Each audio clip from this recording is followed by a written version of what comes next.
They began where rivers carved secrets through desert canyons, where rain was a visitor, not a promise. The land did not offer abundance, it demanded patience, observation, and knowledge older than memory. The ancestors learned to live with scarcity by studying the desert the way others studied the sky, treating every plant, every rock, every raindrop as a teacher. Water was not found. It was earned, gathered from springs, stored in cisterns, directed through channels etched by hand into thirsty soil. Corn became their prayer, rising slowly from earth fed by fragile irrigation systems built to survive droughts that tested entire generations. Villages formed where water could be defended near seeps, river bends, and underground moisture hidden beneath canyon floors. Homes were built from the land itself, crafted from adobe, sandstone, and timber carried from distant mountains like offerings. Every wall, every room, every kiva held the memory of people who shaped earth into architecture that could withstand time. They built upward into cliffs where rain could not wash them away, inward into canyons where dryness protected them from flood, and outward onto mesas where the wind became a sentinel. These were not settlements chosen by convenience, they were chosen by climatic logic.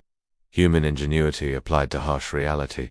When droughts came like slow violence, the people did not break. They adapted, refining irrigation, storing corn in sealed rooms, waiting for the land to breathe again. Scarcity did not weaken them, it shaped them into architects of survival, builders who understood the desert not as enemy but as partner. As centuries passed, their knowledge spread across the Southwest, carried through trade, marriage, ceremony, and migration, shaped by climate cycles. They were not nomads.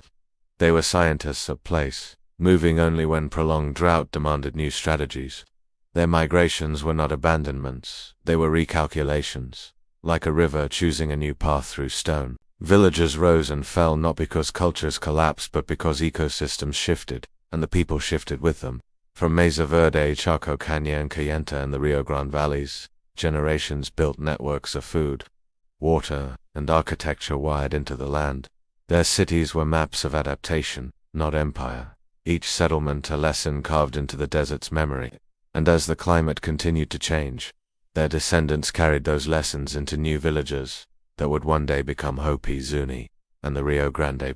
In the desert, time moves differently, measured not by seasons, but by how long water remains in the soil. The ancestors learned that architecture was not simply building, it was cooperation with climate. They built great houses aligned with the sun, moon, and solstice shadows, using light as a calendar that warned when drought might return. Chaco Canyon rose like a stone library of astronomy, each wall calibrated to a horizon event, each window a reminder that survival requires knowledge, not luck. Roads stretched from its massive great houses in straight lines impossible to enforce without shared belief, linking outlying communities like nerves connecting a living body, whether they moved goods, ideas, or ceremony. Those roads shaped a network held together not by authority, but by mutual dependence on water and agriculture. Cliff dwellings rose in Mesa Verde like fortresses against time, tucked into alcoves where summer heat softened and winter winds broke against stone. Villages hugged canyon walls, not for defense alone, but because shade conserved moisture and orientation guarded crops from sun-scorched death. Multi-story homes were not monuments. They were solutions, built upward to save arable land below, keeping cornfields untouched. Kivas were built underground to protect ritual fires from wind, but also to preserve sacred knowledge in stable, cool air that weather could not harm.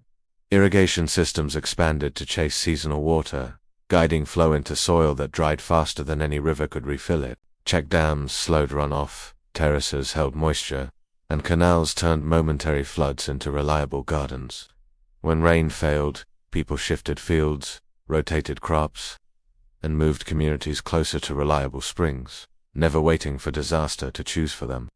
Their migrations followed logic, not panic, guided by knowledge encoded in architecture, ceremony, and observation.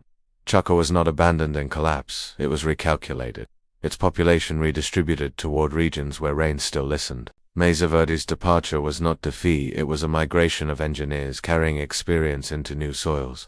These shifts were extensions of the same knowledge. Adaptation is not reaction. It is foresight lived through generations. The people who would become Hopi, Zuni, and the Rio Grande Pueblos inherited more than land, they inherited strategies for how to live with land. They carried systems of governance rooted in agriculture, where leadership was measured by responsibility to corn, water, and community, not by power. They carried ceremonies tied to rain cycles, dances not as performance, but as climate stewardship, prayers for balance between earth and sky. They carried architecture that remembered drought, building homes from adobe that breathed moisture, cooling days and preserving heat through nights. Their villagers did not chase expansion or empire. They chased equilibrium, seeking always to match human need with what the land could safely offer. In a world that rewarded patience, the desert became teacher, measurement, and refuge for those who listened. The migration into Hopi mesas, Zuni valleys, and Rio Grande plains was not a retreat, but a refinement, shaping cultures that still endure. Their cities did not fall, they transformed, leaving behind lessons written in stone and carried forward in living communities. The desert teaches slowly, then tests brutally, and the greatest teacher of all was drought that did not end. Rain clouds grew rare, fields cracked and hardened, and rivers shrank into threads of muddy persistence. Storage rooms that once overflowed with corn began to echo emptiness, a warning louder than any distant enemy. Villages that could feed hundreds could now barely feed themselves, and calculations had to be made before famine made them for the people. Ceremonies to call rain grew more urgent, but prayers were never meant to replace strategy, only to guide it. The ancestors did not blame spirits for drought. They blamed the need to adapt, the need to choose where life could continue. They tightened systems of water conservation, dividing fields, restricting use, and protecting springs with communal agreement, enforced by ritual, not force. But even discipline could not fill dry reservoirs or turn dust back into soil. Community had to move or starve. Some stayed near shrinking sources, forming smaller settlements that clung to fragile water like corn clings to rocky ground. Others left the high cliffs and canyon cities, stepping away from stone monuments to carry knowledge into new land. They did not abandon Chaco or Mesa Verde. They carried them within memory, architecture, and ceremony that did not depend on location. Migration was not failure. It was continuation, a decision to outlive drought by becoming smaller, wiser, and more mobile. As the climate shifted, so did social organization, with leadership distributed to local communities rather than centralized ceremonial hubs. Rain became the central authority, and governance became the work of those who could balance need with scarcity. Regional networks changed, not dissolved, binding smaller villages into cooperation defined by shared water concerns, trade, and ritual responsibility. The villages that would become Hopi learned to build atop mesa summits, choosing defensive elevation not against warriors, but against hunger and unpredictable weather. The Zuni communities reorganized near reliable springs and river bends, consolidating their strength around water rather than size.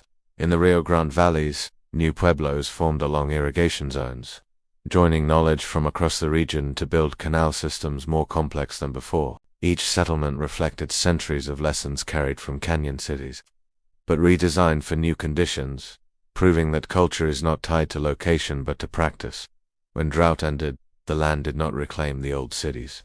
It left them as memories carved in stone, reminders that survival is not rooted in possession, but in adaptation.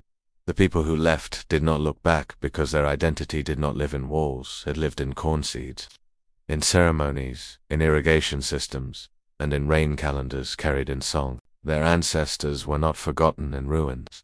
They were present in every field planted, every kiva dug, every prayer spoken for balance with the sky. In their movement, they preserved continuity, not the continuity of buildings, but the continuity of knowledge woven into living communities. The desert did not destroy them. It instructed them to move, and they obeyed not out of fear, but out of wisdom. Those who listened became Hopi, Zuni, and Rio Grande Pueblo peoples, inheritors of strategies older than empire, older than drought, older than abandonment itself. Migration did not erase identity, it refined it, shaping new pueblos that carried forward the science of survival. Hopi villages stood atop mesas where wind had no shadows, a place where every step reminded the people that settlement must be earned, not assumed.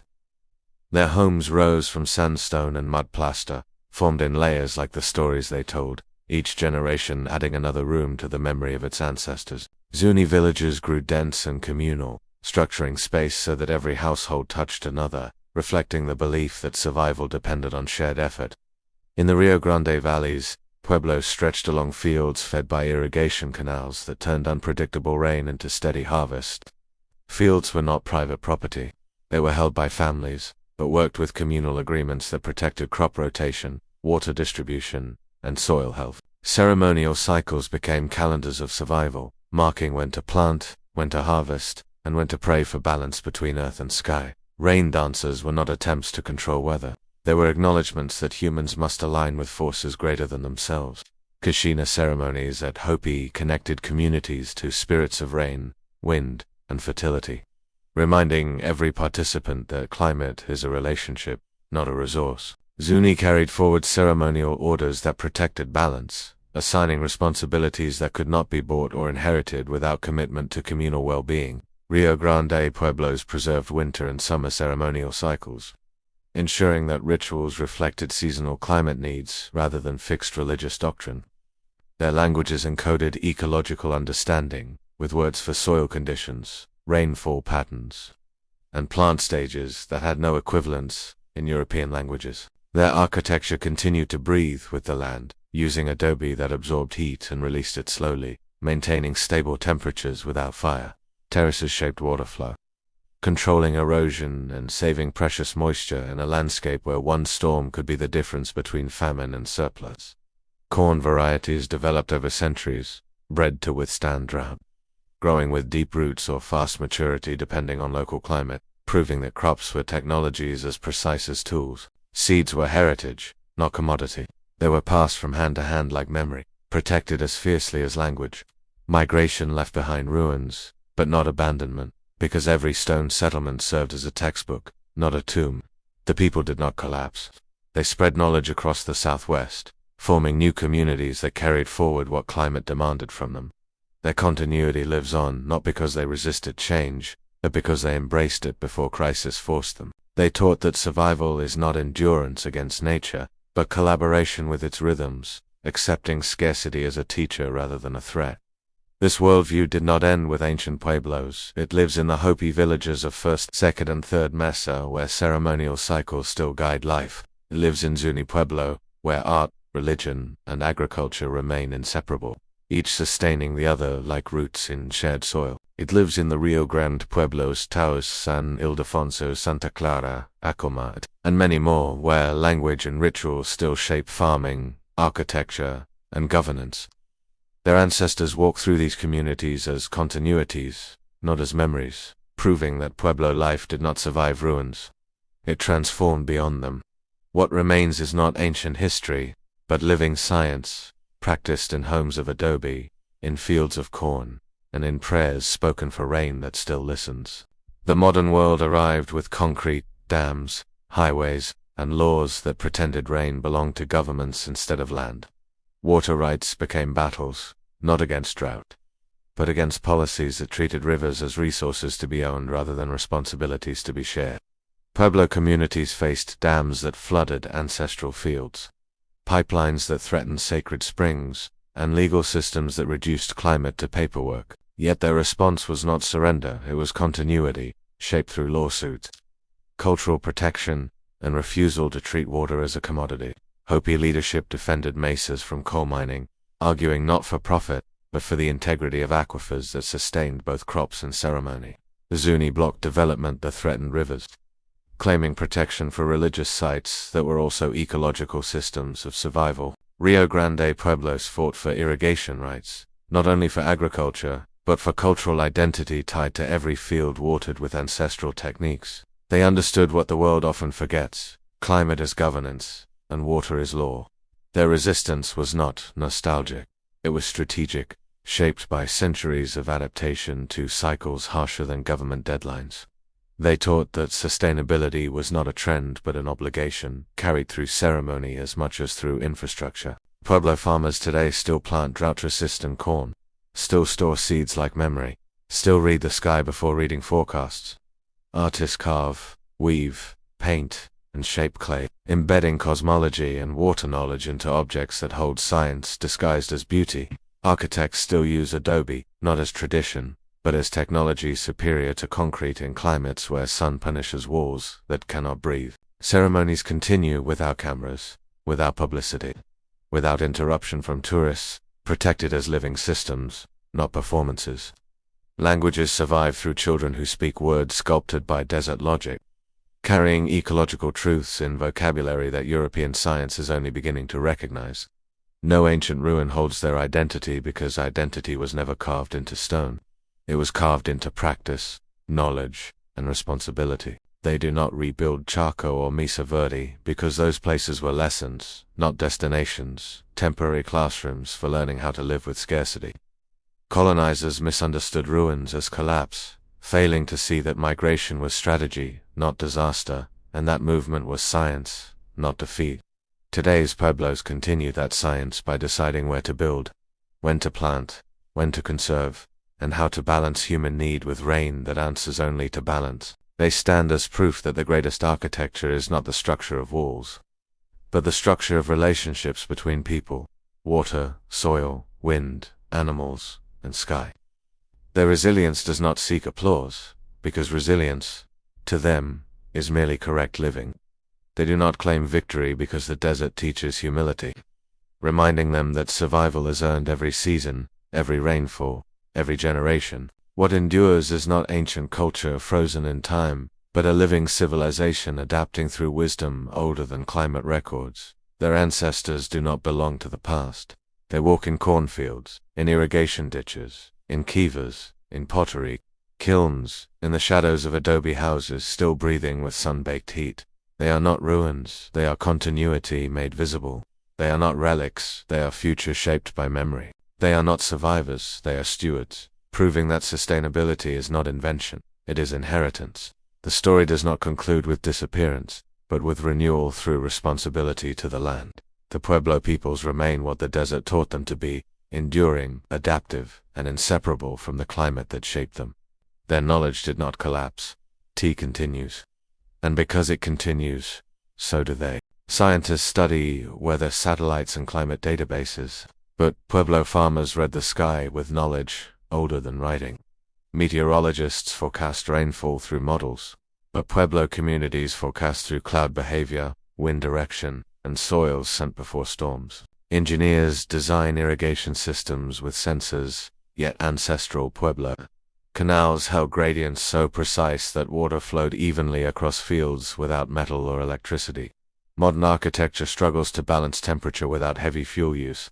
Yet adobe walls perform passive climate control that reduces energy demands, naturally. Climate researchers now measure drought resistance in seeds, while Pueblo farmers already maintain corn varieties bred across centuries of trial, failure, and adaptation. Anthropologists map ancient roads, but they cannot fully explain how routes aligned without compasses, stretching straight for miles across uneven desert. Archaeologists analyze kivas as ceremonial structures, yet their design regulates air movement like engineered ventilation systems beneath earth. Museum curators admire pottery patterns, but Pueblo potters still embed hydrological knowledge into symbols representing storms, springs, or shifting winds. Western science publishes research on sustainability. Pueblo communities teach it without publication, through planting, construction, and ceremonial obligation. Urban planners seek solutions for heat islands, while Pueblo village design already maximizes shade, airflow, and community cooling through narrow pathways and multi-story structures. Modern conservationists preach water efficiency. Pueblo laws have enforced water sharing and crop protection for centuries without written statutes. Universities now treat indigenous knowledge as climate data, finally recognizing that science was never invented, it was remembered. The desert did not inspire primitive survival. It produced sophisticated engineering that modern experts are still learning to decode. These techniques were not lost. They live in farming fields, adobe homes, community rules, and ceremonies that remain active systems of climate control. Ancient wisdom did not become obsolete. It became the foundation of sustainable science. The next generation inherits more than land. They inherit obligations to soil, water, and seasons that do not forget human choices. Young Pueblo architects blend adobe with modern materials, proving that technology can evolve without abandoning the logic of climate. Language speakers revive words for clouds, winds, and planting cycles, ensuring that ecological knowledge remains encoded in everyday speech. Artists sculpt traditions into contemporary forms, protecting symbols not as relics, but as instructions for how to live ethically with the land. Farmers experiment with heirloom corn beside modern crops, creating hybrid resilience guided by both DNA science and ceremonial timing. Activists defend water rights not out of protest, but out of ancestral duty to rivers that nourished people long before borders existed. Communities take governments to court, insisting that treaties protecting land and water are environmental obligations, not historical paperwork. Children learn that drought is not emergency, it is curriculum, teaching patience, balance, and the value of preparing before scarcity arrives. They grow up seeing seeds as teachers, homes as climate tools, and ceremonies as agreements between Earth and humanity. Their identity is not about preserving the past, but ensuring that the future still deserves ceremony, still deserves clean rivers, still deserves rain that answers respect. The world seeks solutions for a warming planet, while Pueblo knowledge offers strategies proven over 1,000 years of drought cycles. Climate change threatens nations, but Pueblo wisdom teaches that cultures survive by adapting early, not reacting late. The future does not belong to those who conquer land, but to those who cooperate with it. Pueblo resilience is not a memory, it is a roadmap. Their ancestors do not walk behind them. They walk ahead, showing how to live in balance with a world that is changing again. The story of the Pueblo peoples is not just history, it is a guide for the planet's survival. We survived by listening to the land, not by taking from it. We learned to shape homes from earth that remembers sunlight. We carried water as law, not as possession. We planted seeds like instructions for how to live. We followed rain as if it were a teacher, not a resource. We treated drought as a lesson, not as a punishment. We honored ceremonies because they hold the knowledge of seasons. We moved when the land asked us to move, not when fear demanded it. We built cultures shaped by patience, not by conquest. We became stewards instead of owners. And because we listened, we remain. Thank you for watching.